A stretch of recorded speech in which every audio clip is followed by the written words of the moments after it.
नमस्कार। आज हमारे साथ क्रांतिदूत यूट्यूब चैनल की इस परिचर्चा में हमारे साथ जुड़े हैं शिवपुरी के सहज, सरल और सफल पुलिस अधीक्षक श्रीमान राजेश सिंह चंदेल जी। यूँ तो शिवपुरी में कई पुलिस अधीक्षक आए जिन्होंने अपनी छाप छोड़ी, पर आपकी विशिष्ट शैली और आपकी कार्य पद्धति की वजह से आपने शिवपुरी के जनमानस पर एक विशेष छाप छोड़ी है। आपके कई उपलब्धियां आपने हासिल करी, जैसे कई कोरोना काल में की गई उपलब्धियां हों, आपके द्वारा कई अंधे कत्लों का पर्दाफाश हो, और अभी हाल ही की हम बात करें जैन मंदिर, जैन मूर्तियों की जो चोरी हुई उसको तत्काल 48 घंटे के भीतर ही आपने जो पर्दाफाश किया, वो आपकी उपलब्धि अपने आप में महत्वपूर्ण है। आज हमारे साथ जुड़े हैं तो मैं ये मानता हूँ कि कई सारे सफल व्यक्तियों का जीवन कई सारे व्यक्तियों को आदर्श स्थापित करने में मदद करता है, खासकर युवाओं को। इसलिए एक सफल व्यक्तित्व के रूप में हम आदरणीय श्रीमान राजेश सिंह चंदेल जी को देखते हैं। तो मैं पहला प्रश्न उनसे उनके पारिवारिक और प्रारंभिक काल के बारे में पूछना चाहता हूं, अगर वो उचित समझें तो अपनी प्रारंभिक और पारिवारिक जीवन के बारे में थोड़ा सा हमें बताएं। देखिए, हम लोग मूलतः कानपुर के गांव के हैं और हमारे पिताजी पहले वहां से ही निकले। पापा स्वयं अपने स्वावलंबन से अपनी पढ़ाई करके इंजीनियर बने, और जब मुझे होश थोड़ा सा आया तो मैं भोपाल में थे, हम लोग छोटे में। और पापा का हमेशा एक बड़ा डिसिप्लिन लाइफ थी। टाइम 8:30 बजे उनको निकल ही जाना होता था अपने काम के लिए, और वो अपने काम में हमेशा बड़ा गौरव का महसूस करते थे। कोई भी चीज़ है तो सम्मान उनके लिए सबसे इम्पोर्टेंट था, और वो हमेशा यही कहते थे कि अपना काम अच्छे से करोगे, जो तुम आज कर रहे हो, तुम पढ़ाई कर रहे हो तो तुमको इतने अच्छे से करना चाहिए कि तुमको ये पता लगने लगता है कि क्वेश्चन क्या आएंगे। ये अगर आपकी पढ़ाई का स्तर है तो अपने आप ही ये स्तर पे आप पहुंचते हो। तो वो पापा का सीख बहुत इम्पॉर्टेंट थी। एक हम जहाँ रहते थे शिशु मंदिर में भी शुरू में पढ़ा मैं 8 साल, तो आसपास के बच्चे के साथ मिलकर ही उस टाइम पे खेलकूद वगैरह, गेम्स वगैरह होते थे, चाहे क्रिकेट खेलें, चाहे हॉकी खेलें, चाहे बैडमिंटन खेलें। तो वो सारा हम लोगों का आपस का मिला जुला रहता था। हमारी माँ बहुत ही ज़्यादा धर्मालु भी थी और बहुत ज़्यादा स्नेह लोगों से करती थी, और वो हमेशा ये कहती थी कि किसी को भी कभी अपमानजनक बात नहीं कहना चाहिए, क्योंकि कई बार होता है उसकी परिस्थिति ऐसी हो, उससे गलती हो गई हो या उसने गलत कर दिया हो, लेकिन उसका उत्तर शायद ये नहीं होता कि कोई किसी स्थिति में गड़बड़ है तो आप उसको इतना अपमान करो कि वो आप हमेशा के लिए एक नफ़रत रख ले। और वो उनका सभी लोग जो वर्ग के लोग थे हमारे मोहल्ले के आसपास भी, उनमें भी बड़ा उनका सम्मान था। इनफैक्ट हम लोग देखते थे कई बार गुस्सा करें पापा अगर किसी पे, तो वो भी हमेशा कहती थी कि नहीं, आप इनको उसको संभालने की कोशिश करती थी कि नहीं भाई ठीक है, इसमें कुछ अच्छाई भी है। तो एक बैलेंस करके साथ लेके चलना माँ से सीखा। उनका बहुत स्नेह प्रेम होता था। लोग बाग उनको हमेशा कहीं उनके हमारे घर आए तो हमेशा मम्मी का उनका रहता था कि माँ जो है इनकी अगर घर पे हैं, भाभी जी हैं या आंटी हैं या चाची जी हैं, तो वो कुछ ना कुछ अच्छे खाने को मिलेगा और पूछेंगी सब चीज़ों से। कोई परेशानी हो तो लोग बाग बहुत उनके पास आते थे। तो ये 2 बेसिक हमारे स्तंभ थे इनके माध्यम से हमने किया। दोनों लोग हमारे मम्मी पापा दोनों ग्रामीण पृष्ठभूमि से थे। गांव भी आना जाना लगातार होता था। माँ का एक हमेशा कहना होता था कि अन्न हमेशा ध्यान रखना चाहिए, तो कभी हम लोग थाली में खाना नहीं छोड़ते हैं, क्योंकि मम्मी अलाउ ही नहीं करती थी। हमेशा उनका रहता था कि नहीं, इसका ध्यान रखना है। इसके अलावा बाकी जब चीज़ें हुई तो पढ़ाई चूँकि अच्छी थी, तो फिर आगे शिशु मंदिर के बाद मैं मॉडल स्कूल पहुंचा और फिर मैं इंजीनियरिंग में मेरा सिलेक्शन हुआ। इंजीनियरिंग करने के बाद में हमने पहले एक नौकरी भी की इंजीनियरिंग वाली, और उसके बाद में साथ में पीएससी दिया था। तो 92 पीएससी में मेरा सिलेक्शन हुआ था, जो 95 में मैंने ज्वाइन किया। और उसमें भी मुझे लगातार कोई ना कोई वरिष्ठ अधिकारी लगातार ऐसे मिलते रहे जिन्होंने बड़ी अपनी ईमानदारी की, कर्तव्यनिष्ठा की और सही रास्ते पे चलने की सलाह दी कि आप ये रास्ता चुनोगे तो लोग आपके साथ चलेंगे, आपका जब भी याद करेंगे तो अच्छा करेंगे, और यही आपकी छाप होती है जो अमिट होती है। आप कहाँ क्या कमाया आपने या क्या किया वो बहुत इम्पोर्टेंट नहीं होता है, जब इतना वो ज़्यादा इम्पोर्टेंट होता है कि लोगों के साथ आपका व्यवहार कैसा रहा और आपने अपना काम जो है पूरी ईमानदारी से किया। इसमें मेरे जो वरिष्ठ अधिकारी थे उनके लगातार मार्गदर्शन के बाद में मैं एडिशनल एसपी रहा, कई जगह भोपाल में रहा ख़ास तौर से, और उसके बाद मैं आईपीएस होने के बाद एसपी हेडक्वार्टर भोपाल, फिर सीहोर एसपी, और फिर मैं 2019 से यहाँ पर हूँ। तो अभी तक का जो है करियर मेरा अच्छा रहा है। और मुझे काफ़ी इस मामले में अच्छा लगता है कि मैं जब अपने करियर के बारे में सोचता हूँ तो मुझे कहीं उसमें नेगेटिव नोट नहीं आते हैं। ये मुझे सबसे अच्छा लगता है और मेरे को ये लगता है कि मेरे माँ बाप और मेरे गुरुओं की यही शिक्षा रही। युवावस्था जिसे अपन विद्यार्थी काल कहते हैं, किशोरावस्था, उसकी कोई ऐसी घटना आपको याद आती हो जिसने आपके जीवन में महत्वपूर्ण भूमिका घटित की हो? ऐसी कोई घटना आपको याद आती हो तो कृपया बताएं। घटनाएं तो बहुत सारी रही हैं जो आपको शेप अप करती हैं, आपकी चरित्र का निर्माण करती हैं, आपके विचार और आपके अंदर जो गुण आते हैं वो कहीं ना कहीं आपकी परिस्थितियों से उनसे आते हैं। लेकिन मैं ज़रूर कहूँगा कि जब शिशु मंदिर में जो हमारे शिक्षक लोग थे तो उनका बहुत प्रोत्साहन मिलता था और उनमें से कई हमारी जो दीदी थी वो कहती थी हमेशा कि आपको राजेश पढ़ना है तो ये आपको कोशिश करना है कि आपका लक्ष्य हमेशा ऊंचा होना चाहिए और उसके लिए आपको प्रयास करना है और उसमें कोई बात है तो कभी हिचकना नहीं है पूछने से भी, किसी भी चीज़ से। वो शायद एक बड़ा हमेशा रहा कि मुझे इसकी लगातार प्रेरणा मिलती रही और कभी भी विड्रॉ नहीं करना है। विड्रॉ करने वाले जो हैं वो कभी सफल नहीं होते हैं। तो ईश्वरी कृपा से मुझे शायद उन लोगों के आशीर्वाद से एक बहुत अच्छा लगातार चलता रहा और सफलताएं मिलती रही। चाहे कोई भी राजनीतिक दल हो, समाज का कोई भी वर्ग हो, सभी आपसे संतुष्ट हैं। इसकी प्रेरणा आपको कहाँ से मिलती है? नहीं, ईश्वरी कृपा है। देखिए, हम अपना रास्ता चुन सकते हैं, अब दूसरा क्या करेगा अगर हम ये सोच के करते रहेंगे तो शायद नहीं होगा अच्छा। होता ये है कि सामान्य हमारा काम ये होना चाहिए कि हमारा जो राम ने काम दिया है या ईश्वर ने जो काम दिया है, जो मुझे पोजीशन मिली, जो नौकरी मिली है, वो अगर मैं अच्छे पूरे दायित्व से करता हूँ और पूरी ईमानदारी से करने की कोशिश करता हूँ तो मैं देखता हूँ कि सभी लोग कमोबेश ऊपर नीचे हो सकते हैं, चाहे विचारधाराएं अलग हों, राजनीतिक हों, चाहे धार्मिक विचारधाराएं हों, चाहे समाज के अलग अलग लोग हों। मूलतः सब पुलिस के पास में उनका मूल काम जो हमारा है कि उनको एक सांत्वना दें। अगर वो विपत्ति में हैं, उनके लिए जो कर सकते हैं वो करें और उनको हमेशा ये रहे कि हम उनके साथ में हैं, उनकी सबसे अच्छी मदद करने के लिए। तो ये ही ज़्यादा अच्छा होता है। और मैं कई बार इस मामले में ये भी करता हूँ कि मैं कभी भी अनावश्यक या ऐसी बातें, बनावटी बातें नहीं करने की कोशिश करता हूँ जिससे लोगों को लगे कि आज मैंने बोल दिया, कल मैं उसको कर नहीं पाया और मैंने प्रयास नहीं किया। तो वो नहीं करते हैं तो मेरे को लगता है कि इस वजह से ही लोग बहुत संतुष्ट रहते हैं, क्योंकि आम आदमी को ऐसा नहीं है कि उसको अलग कोई व्यक्ति चाहिए, उसको डिपेंडेबल आदमी चाहिए, भरोसेमंद आदमी चाहिए और एक उसके मन में विश्वास होना चाहिए कि जो कह रहे हैं और जो कोशिश कर रहे हैं ये अपने सबसे अच्छी कोशिश करेंगे। और यही शायद मेरे को लगता है कि यही ईश्वर की कृपा से मुझे लोगों का काफ़ी संतुष्टि ज़्यादा मिलती है। या आप जैसा कह रहे हैं इसको मैं मान सकता हूँ कि आप कह रहे हो तो मैं मान सकता हूँ कि सब लोग संतुष्ट हैं। अमूमन पुलिस अधिकारियों को सख्त मिजाज की वजह से जाना जाता है। उसके पीछे कारण ये माना जाता है कि अपराधियों में खौफ उनके उस सख्त मिजाज की वजह से रहता है। पर आपकी सहजता, आपकी सरलता, आपका मृदु व्यवहार ये अलग है, मतलब ये आपको अलग दिखाता है, दर्शाता है। तो क्या ये पुलिस विभाग में स्वीकार्य हो पाया है?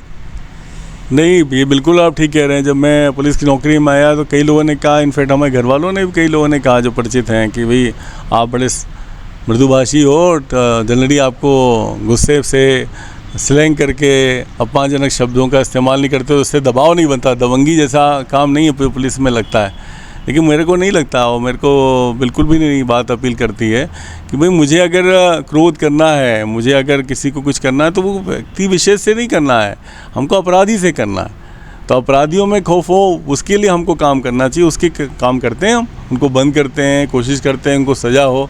अगर उनको ज़रूरत लगती है तो जिस तरह का भी उनको व्यवहार देना चाहिए वो ज़रूर दिया जाता है। लेकिन सामान्य व्यक्ति ऐसा तो है नहीं, हम अगर प्रतिशत भी माने तो 1% भी लोग नहीं है क्रिमिनल।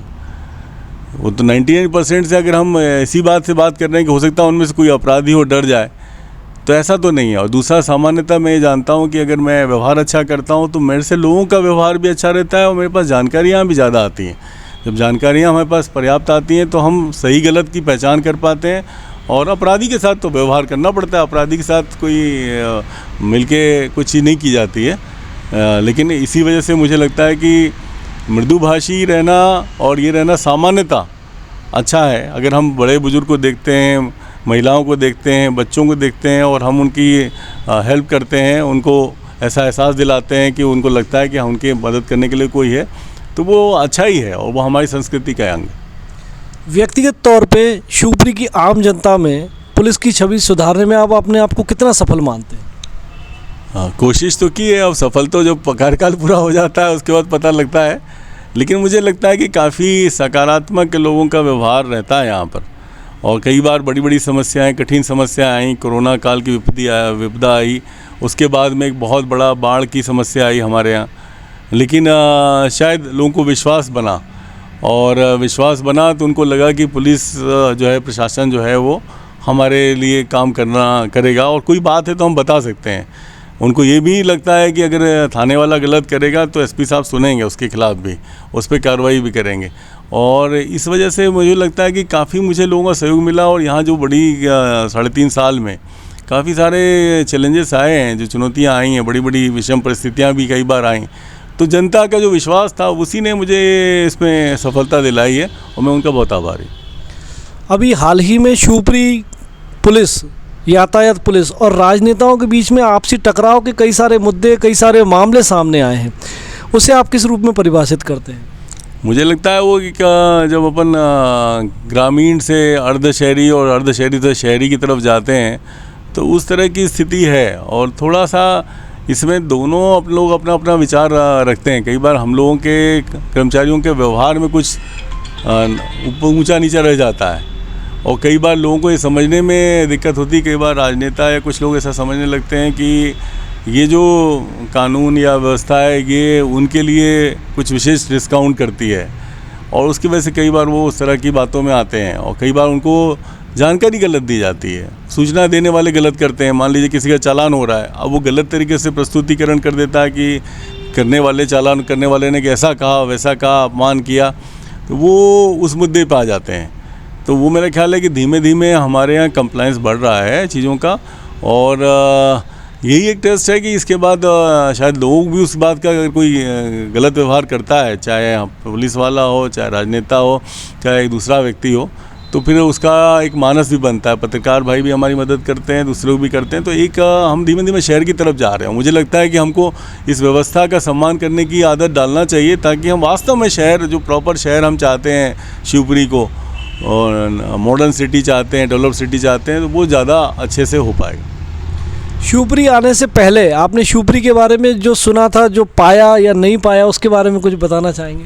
हाँ, ये ज़रूर है कि मैं कभी ग्वालियर बेल्ट में नहीं रहा।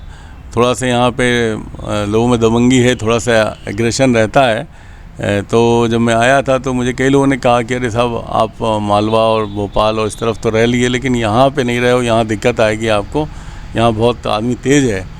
लेकिन मैंने इतने 3.5 साल में देखा है कि नहीं, लोग बहुत अच्छे हैं, और लोकल के लोग तो बहुत ही अच्छे हैं। हो सकता है कुछ चीज़ों का विवाद रहता हो, कहीं पहले यहाँ ईडी की समस्या बहुत ज़्यादा रही है, उसकी वजह से भी शायद इस तरह का लोगों में खौफ टाइप का था, और पुलिस भी थोड़ा उस तरीके से ही काम करती थी। लेकिन अब ये चीज़ें, परिस्थितियाँ फ़र्क आई हैं, और मुझे लगता है कि जितना मुझे यहाँ प्रेम मिला, इतना तो मुझे कहीं और भी नहीं मिला है। यहाँ बहुत ज़्यादा मुझे स्नेह और प्रेम और सम्मान मिला है, मैं उसके लिए बहुत आभारी हूँ। मुझे लगता है कि ऐसा कोई दिक्कत ग्वालियर में नहीं है। आदमी जोर से बात करता है, लेकिन अगर आप उसको बात को समझा सकते हैं, अपनी बात रख सकते हैं, और आपका विश्वास, आपकी मार्केट में क्रेडिट है, तो वो कोई दिक्कत नहीं है। अभी तक की आपकी नौकरी के ऐसे कोई कड़वे या मीठे अनुभव रहे हो जो आपको प्रेरणा देते हो, आपका मार्ग प्रशस्त करते हो? बहुत सारे रहे हैं। देखिए क्या होता है कि मैं काफ़ी कई जगह रहा, बड़े बड़े केसेस हुए। हमने उसमें ये सीखा धीमे धीमे समय के साथ में कि अगर हमको प्रोफेशनली जो काम करना है, जो तुरंत करना है, वो तुरंत करना है, वो बाद में नहीं हो सकता। तो बजाय इसके कि हम हंगामा मचाएं या बिल्कुल ध्यान नहीं दें कि अपने आप हो जाएगा, अगर हम शुरू से उसको लीड कर लें प्रॉपर प्रोफेशनल वर्क को, तो सामान्यतः हमारे सबसे इम्पॉर्टेंट यही होता है कि ब्लाइंड मर्डर हो गया, चोरी हो गई, नकब लूट हो गई, डकैती हो गई, या इस तरह की विषम कानून व्यवस्था की स्थिति हो गई, तो हमारा पहला काम उसको आइडेंटिफाई करने का रहता है। तो हम उसके लिए हमेशा कोशिश करते हैं कि हम शुरू से उसको एक गाइडलाइन के तहत काम करें, और उसमें फिर हमको सफलता मिलती है। जब आपका प्रोफेशनल काम अच्छा होता है तो साथ में आप जो करते हो वो जुड़ाव जो है, अगर लोगों से, आम जनता से आपके जुड़ाव हैं, आम जनता के साथ आप दूसरी बातें भी शेयर करते हो। जैसे हम यहाँ पे स्पोर्ट्स की काफ़ी सारी एक्टिविटीज़ को मैं प्रमोट करता हूँ, साइकिलिंग वगैरह भी हम भी करते हैं, काफ़ी लोग हमारे साथ करने लगे हैं। तो वो सारी चीज़ें भी बहुत ज़रूरी हैं। कभी कोई पॉजिटिव काम होता है, चाहे ब्लड डोनेशन हो, चाहे दूसरी चीज़ें हों, तो जो भी लोग करते हैं, सामान्यतः बहुत सारे लोग मुझे भी बुलाते हैं और मैं भी उनको बुलाता हूँ। हम अपने पुलिस लाइन से भी, पुलिस के कर्मचारियों से भी कराते हैं। तो एक आपस का जो एक हम समाज का एक अभिन्न हिस्सा है, ये एक मैसेज देने की कोशिश करते हैं। तो मुझे लगता है ये दो चीज़ों से, कि प्रोफेशनल काम भी आपका है, दूसरा समाज को ये मालूम है कि वो समाज के साथ में जो भी अच्छा चीज़ें हैं उसको पुलिस के अफसर लाइक करते हैं, साथ में सहयोग करते हैं, उनकी विपदा में साथ खड़े रहते हैं। ये भावना अगर आती है तो बहुत अच्छा रहता है। सर, कई सारे पुलिस अधीक्षक या कई सारे पुलिस अधिकारी जो सेवानिवृत्ति के बाद में राजनीति में सक्रिय रहे, और आपकी राजनीतिक पृष्ठभूमि तो मुझे पता नहीं, लेकिन आपकी सामाजिक छवि को देखते हुए और आपकी उदारता को देखते हुए कई सारे लोग अभी से ये प्रश्न बनाने लगे हैं। कई राजनेताओं से भी आपके मधुर संबंध हैं, तो कई सारे लोग ये प्रश्न मन में लगाने लगे हैं कि क्या सेवानिवृत्ति के बाद सर सामाजिक जीवन में सक्रिय होंगे, किसी राजनीतिक क्षेत्र में, किसी राजनीतिक दल में सक्रिय रहेंगे? नहीं, ऐसा अभी दिमाग में नहीं है। देखिए, अभी तो मेरे पास काफ़ी 7-8 साल हैं जो मुझे नौकरी करनी है, और मैं ईश्वर का बड़ा धन्यवाद देता हूँ कि मुझे इतनी चुनौतीपूर्ण नौकरी मिली है, जिसमें मुझे लगता है कि हमसे ज़्यादा, पुलिस का अधिकारी से ज़्यादा जीवन के विभिन्न रंग और विभिन्न समस्याएं और उनके सॉल्यूशंस और कलर्स ऑफ लाइफ देखने को नहीं मिलता है। और हम लोग को पता नहीं रहता है कि हम अभी आपसे अच्छे से बात कर रहे हैं, फिर एक फ़ोन आ जाए, गोली चल गई, तो हम उठ के वहाँ भागते हैं। कभी कुछ बात दूसरे हो जाती है, एक्सीडेंट हो गया, वहाँ चले जाते हैं। कोई अच्छी बुरी VIP कोई भी चीज़ आ जाती है, तो हमने एक तो मूड के गुलाम नहीं है। हमको जैसी सूचना मिलती है उस हिसाब से हमारा मूड हो जाता है। हम ये नहीं सोचते कि आज सुबह हमको आराम करना है, आज सुबह हम गाना सुनेंगे, सिर्फ ऐसा नहीं कर सकते हैं, और ऐसा नहीं होता है। और लेकिन ये हमको सक्षम भी ज़्यादा बनाता है। तो मुझे इस नौकरी से बहुत संतुष्टि है, और मुझे लगता है कि मुझे और अभी काम करना है। राजनीति तो बड़ा वृहद क्षेत्र है, बड़ा कॉम्प्लिकेटेड है, वो बाद में अभी सोचेंगे। नौकरी के पहले तो कुछ नहीं सोचा है, और ऐसा कुछ नहीं है कि इसलिए मैं ऐसा व्यवहार करता हूँ कि मुझे राजनीति में आना है, ऐसा कुछ भी नहीं। स्वयं को पुलिस अधिकारी के रूप में कितना सफल मानते हैं? नहीं, ये तो खैर मैं अपने आप को क्या सफल मानूँ, मेरे से वरिष्ठ जो हैं, समाज जो है, वो आकलन करेगा इसका। लेकिन मुझे अभी ऐसा तो नहीं मैं कहूँगा कि पूरी तरह से मैं संतुष्ट हूँ, लेकिन हाँ, मुझे अभी खासतौर शिवपुर के कार्यकाल में मुझे काफ़ी संतोषजनक लगता है कि मेरा काम जो कुछ था कि जनता में एक पॉजिटिव इमेज बनाना, एक लोगों को विश्वास कराना कि भाई पुलिस का व्यक्ति भी आपके रिस्पॉन्स करने के लिए तत्पर है, वो आप ही का अंग है, और आप उससे सारी बातें कम्युनिकेशन कर सकते हो। ये करने में ज़रूर मुझे लगता है कि मुझे काफ़ी ठीक मिला, सफलता मिली है। और मैं अभी तो फ़िलहाल अपने को बड़ा लकी समझता हूँ इस मामले में। 1 वर्ष कांग्रेस का शासन रहा, 3 वर्ष से भारतीय जनता पार्टी का शासन है। शिवपुरी की जनता के बारे में 4 वर्ष, मतलब बहुत कम अधिकारी यहाँ रुके हैं या रहे हैं, उनमें से आप एक हैं जिन्होंने 4 वर्ष यहाँ सफलता के साथ में पूर्ण किए हैं। तो शिवपुरी की जनता के बारे में आपकी क्या राय बनती है? शिवपुरी के लोग कैसे हैं, उनके बारे में आपकी धारणा क्या बनती है? शिवपुरी के लोग तो जैसे मैंने पहले भी कहा, शिवपुरी के लोग बहुत अच्छे हैं। निश्चित तौर पे यहाँ पे अगर आप कोई भी सकारात्मक कार्य करते हैं तो उसको बहुत प्रशंसा, बहुत सम्मान मिलता है। ये मैंने लगातार देखा है। यहाँ तक कि कुछ कभी मेरा भी कुछ SSP रैंक हुआ, प्रमोशन, तो पता नहीं कहाँ से पूरे ज़िले के लोग बाग अलग अलग जगहों से आते हैं, और वो जुड़ के आपसे, आपके पास आते हैं, आपको सम्मान करना चाहते हैं। कई बार वो कहते हैं कि हम आपके लिए क्या कर सकते हैं, तो वो एक बहुत अच्छा लगता है। मैंने ये भी देखा कि सामान्यतः क्रिमिनल्स का खुद में यहाँ के लोगों में क्रिमिनल्स का एटीट्यूड नहीं है, और वो जनरली सामान्य सभी चीज़ों का रिस्पांस करते हैं। अलग अलग पार्टी की बात जो आप कह रहे हैं, हमारे लिए तो कानून बड़ा क्लियर रहता है, और हमको बेसिकली राजनीतिक विकास करने की बात नहीं होती, लेकिन हमें एक अच्छा वातावरण विकास के लिए देना चाहिए, और नियम कायदे उसमें हैं ताकि बदमाश को डर लगे, और जो सामान्य जनता है वो आश्वस्त रहे, विश्वस्त रहे कि भाई ये सब चीज़ें हमारे लिए हैं, हम सुरक्षित हैं, और हमारी सारी बार प्रॉब्लम होगी तो हमारी समस्या का निदान पुलिस करेगी। क्रांतिदूत YouTube चैनल के माध्यम से आप अगर कोई संदेश देना चाहते हैं तो आपका स्वागत है। मेरा एक ही है संदेश कि मैं एक चीज़ देखता हूँ कि सामान्यतः एक आदमी अपनी ही परिस्थिति को स्वीकार नहीं करता और खुश नहीं रहता। पहला तो आप स्वयं के होने पे आपको एक मानव जीवन मिला है और कुछ पोजीशन मिली है, तो आप उसमें खुश रहें। और दूसरा, जो भी काम कर रहे हो, एक बार अगर आपने काम चुन लिया है तो आप उससे बेहतर काम कर सकते हैं, बेहतर पोजीशन कर सकते हैं, वो तो करें आप, लेकिन उस काम में पूरा मन दें, तो वो जो काम आपको सम्मान दिलाता है। और काम में अगर आप रुचि नहीं लेते तो बाकी सारी बातें कि आप ये भी करते हैं, वो भी करते हैं, दसियों चीज़ें करते हैं, उससे शायद उतना फ़ायदा नहीं होता जितना आपका खुद का जो कोर काम है वो आपका हमेशा अच्छा होना चाहिए।